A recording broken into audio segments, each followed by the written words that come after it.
And स्वागत है आपका आपके अपने यूट्यूब चैनल ओसीसी बाय विपुल सर में। दोस्तों आज हम लोग पढ़ेंगे बीएससी सेकेंड ईयर के फिजिक्स के सेकेंड पेपर के मोस्ट इंपॉर्टेंट क्वेश्चन के पार्ट नंबर 8 में डिस्प्लेसमेंट करंट को। डिस्प्लेसमेंट करंट एक इंपॉर्टेंट टॉपिक है और ये एक नंबर में बहुत बार पूछा हुआ है। आप लोग जाकर के अपने प्रीवियस पेपर में चेक करिएगा, आपको पता चलेगा कि कितना ज़्यादा इंपॉर्टेंट ये है। तो आज इसी टॉपिक हम लोग डिस्कस करेंगे, इसको देखेंगे कि डिस्प्लेसमेंट करंट क्या होता है। और इससे जो क्वेश्चन पूछा जाता है वो जनरली ये नहीं पूछा जाता कि व्हाट इज डिस्प्लेसमेंट करंट, इसमें पूछा जाता है how displacement current is produced.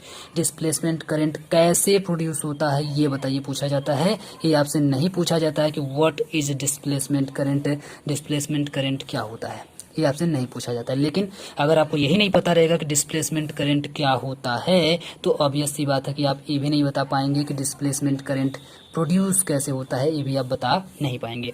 तो ये दोनों बातें हम लोग यहाँ पे करेंगे, दोनों के बारे में समझेंगे। सबसे पहले देख लेते हैं लिखा गया है, फिर हम आपको समझाने की कोशिश करेंगे। लिखा है कि displacement current is not linked with the motion. Motion का मतलब है कि मोशन ऑफ इलेक्ट्रॉन, इलेक्ट्रॉन की वजह से जो करंट फ्लो होता है उसकी बात हो रही है, तो उससे इसका कोई रिश्ता नहीं होता है, पहली बात। बट मोशन ऑफ चार्जेस का मतलब है कि वही जो चार्ज जो मूव करता है, चार्ज का मतलब इलेक्ट्रॉन, इलेक्ट्रॉन के ऊपर माइनस चार्ज होता है, वो मूव करता है, तो उसकी वजह से करंट फ्लो होता है, लेकिन उससे डिस्प्लेसमेंट करंट का कोई रिश्ता नाता नहीं है, याद रखिएगा। But it is called current, लेकिन फिर भी इसको करंट कहा जाता है। अभी आप देख पा रहे हैं कि इलेक्ट्रॉन की मोशन से इसका कोई रिश्ता नाता नहीं है, फिर इसको करंट क्यों बोला जा रहा है, लेकिन बोला तो जा रहा है। अब सभी का आंसर हम आपको देंगे, because it is produced a magnetic field. देखिए आंसर भी आपको इसे मिल गया, आंसर दिया जा रहा है कि क्योंकि यह मैग्नेटिक फील्ड को प्रोड्यूस करता है। There are no charges in vacuum but still displacement current has finite value. आप जानते हैं कि वैक्यूम में कोई चार्ज नहीं होता है, लेकिन फिर भी डिस्प्लेसमेंट करंट फ्लो होता रहता है और उसकी अपनी एक सर्टेन वैल्यू होती है, फाइनाइट वैल्यू एक होती है। ये सब पॉसिबल कैसे हुआ? अब थोड़ा सा आप लोग पूरी कहानी को समझने के लिए थोड़ा सा आप लोग यहाँ पे फोकस करिए। नीचे हम आपको एक फिगर के जरिए समझाने की कोशिश करते हैं। मान लेते हैं ये आपका है एक वायर, ये आपका क्या है, एक वायर है, ठीक है, वायर, ये आपका एक वायर है और इस वायर में मान लीजिए यहाँ से हम लोग करंट दे रहे हैं इलेक्ट्रिक, ठीक है, यहाँ से मान लीजिए इलेक्ट्रिक इसको करंट दिया जा रहा है। तो ये आपका है वायर, इस वायर में आपको करंट दिया जा रहा है, सॉरी आपको नहीं, इस वायर में करंट दिया जा रहा है, वायर को करंट दिया जा रहा है, आपको नहीं करंट दिया जा रहा है, ठीक है। तो वायर में जब हम लोग करंट यहाँ पे प्रोड्यूस करेंगे, यहाँ से मान लीजिए करंट लेकर के आए और इसमें टच कर रही है, तो यहाँ से अगर करंट इसको दिया जा रहा है तो इसके अंदर के जो इलेक्ट्रॉन होंगे, इस वायर के अंदर के जो इलेक्ट्रॉन होंगे वो मोशन करेंगे, है ना, मोशन करेंगे। और मोशन करने की वजह से जो करंट होगा वो फ्लो करते हुए इस किनारे से होते हुए इस किनारे तक जाएगा। तो इस वायर में बिल्कुल करंट फ्लो होगा, कोई दिक्कत नहीं है, इस वायर में बिल्कुल करंट फ्लो होगा, कोई दिक्कत नहीं है।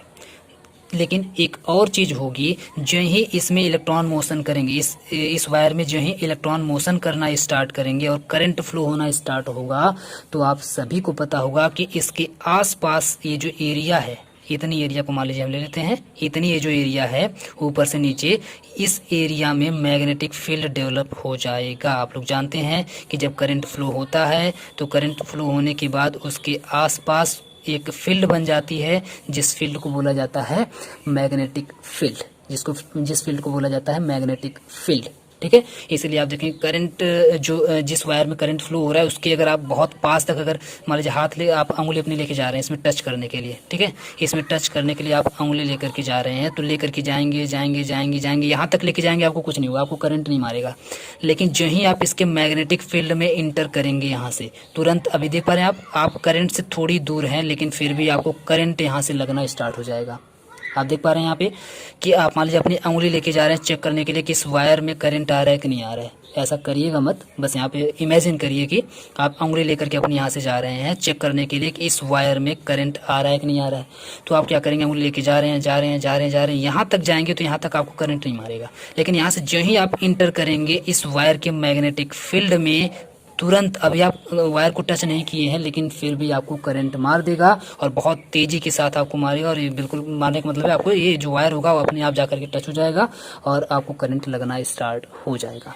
अब आप सोचेंगे ऐसा कैसे पॉसिबल है कि अभी तो हम वायर को टच भी नहीं किए, हल्का सा यहाँ पे बिल्कुल वायर की और मेरे उंगली के बीच में थोड़ा सा एक डिफरेंस बना हुआ था, लेकिन फिर भी करंट क्यों पकड़ा? तो इस मैग्नेटिक फील्ड की वजह से जो मैग्नेटिक फील्ड डेवलप हुई है किसी करंट के किसी वायर के आसपास जहाँ पे करंट फ्लो हो रहा है उसे बोलते हैं मैग्नेटिक फील्ड, और इस मैग्नेटिक फील्ड की वजह से आपको करंट लग रहा है। तो इससे क्या साबित हो रहा है, इससे क्या प्रूफ हो रहा है? इससे प्रूफ ये हो रहा है कि ये जो मैग्नेटिक फील्ड है, ये देखिए मैग्नेटिक फील्ड कोई आपको दिखाई नहीं देगी, ये बिल्कुल एयर है, समझिए ये आपका जो इन्वायरमेंट है, इन्वायरमेंट में ये अपने आप मैग्नेटिक फील्ड डेवलप हो जाती है, वो किसी को दिखाई नहीं देती है, ठीक है, देखने में बिल्कुल नॉर्मल लगती है, हवा मान लीजिए, ठीक है, ये बिल्कुल वैक्यूम है, सॉरी हवा नहीं मानना है, आपको वैक्यूम मानना है, ठीक है, मान लेते हैं यहाँ पे कुछ नहीं, एयर भी नहीं है, ठीक है, इस एरिया मान लेते हैं मैग्नेटिक फील्ड में एयर भी नहीं है, वैक्यूम आपको भी मानना है। तो यहाँ पर भी ये मैग्नेटिक फील्ड डेवलप हो गई है और यहाँ पे आप हाथ लेके जा रहे हैं, करंट लग जा रहा है आपको, इसका मतलब है इसमें करंट फ्लो हो रहा है।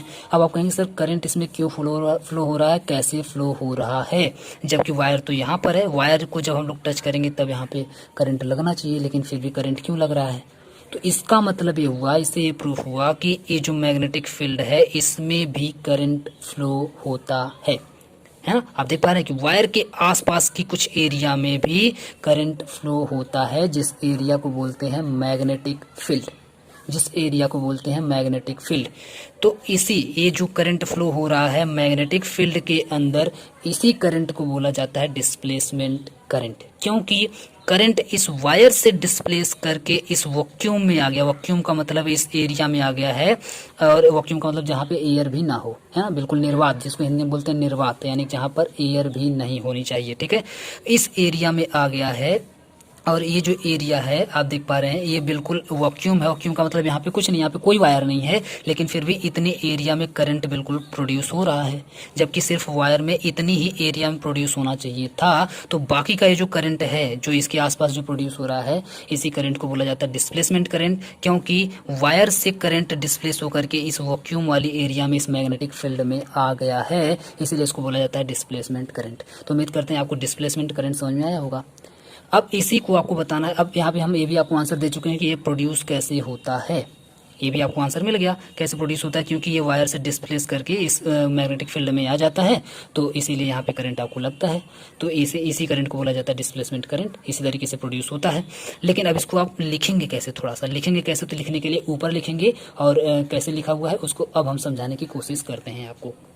तो displacement current is not linked with the motion of charges. अभी आप ये बात बिल्कुल सही प्रूफ किए हैं कि सही बात है कि यहाँ पर जो डिस्प्लेसमेंट करंट इस वैक्यूम एरिया में जो मैग्नेटिक फील्ड में जो प्रोड्यूस हो रहा है, यहाँ पर कोई भी इलेक्ट्रॉन नहीं है, किसी इलेक्ट्रॉन की मोशन की वजह से यहाँ पे फ्लो नहीं हो रहा है, या फिर किसी चार्ज की मोशन की वजह से यहाँ पे फ्लो नहीं हो रहा है करंट। देख पा रहे हैं आप, इसका मतलब है कि कोई भी किसी भी मोशन से लिंक नहीं होता है डिस्प्लेसमेंट करंट का। वही बात यहाँ पे आपको लिखना है, एग्जाम में भी आपको लिखना है कि displacement current is not linked with the motion of charges, यानी कि उसका मोशन ऑफ चार्ज से कोई लिंक नहीं होता है, लेकिन फिर भी but it is called current, लेकिन फिर भी उसको करंट कहा जाता है। जबकि आप जानते हैं कि चार्ज जब तक मूव नहीं करेगा तब तक करंट फ्लो नहीं होगा, लेकिन फिर भी वहाँ पे करंट फ्लो हो रहा है और इसका नाम भी but it is called current, लेकिन इसको फिर भी करंट कहा जाता है, इसका कोई और दूसरा नाम नहीं है, इसको करंट ही कहा जाता है।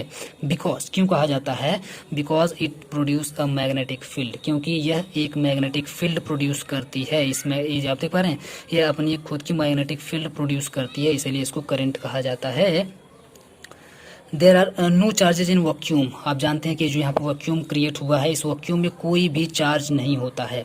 There are no charges in vacuum but still displacement current has finite value. आप देख पा रहे हैं कि इसमें कोई भी चार्ज नहीं होता, वैक्यूम में कोई भी चार्ज नहीं है जो मूव करने की वजह से इसमें करंट आया है, ऐसी कोई बात नहीं है, लेकिन फिर भी इसमें करंट फ्लो हो रहा है और उस करंट की अपनी एक फाइनाइट वैल्यू है। याद रखिएगा, ऐसा नहीं कि वो करंट कभी घट जा रहा है, कभी बढ़ जा रहा है, या कभी कुछ हो जा रहा है, ऐसा बिल्कुल नहीं है। उसकी अपनी एक फाइनाइट वैल्यू है, जितना फ्लो हो रहा है उतना बिल्कुल स्टिल फ्लो होगा, कोई दिक्कत उसमें नहीं आएगी, वो घटेगा बढ़ेगा नहीं। तो इसी करंट को जनरली बोला जाता है डिस्प्लेसमेंट करंट। और ये कैसे फ्लो होता है यहाँ पे आपको इसी बात को पूरा एक्सप्लेन कर देंगे, आराम से आपको नंबर मिल जाएगा, इस शॉर्ट में पूछा जाता है, तो इतना आपके लिए बहुत हो जाएगा।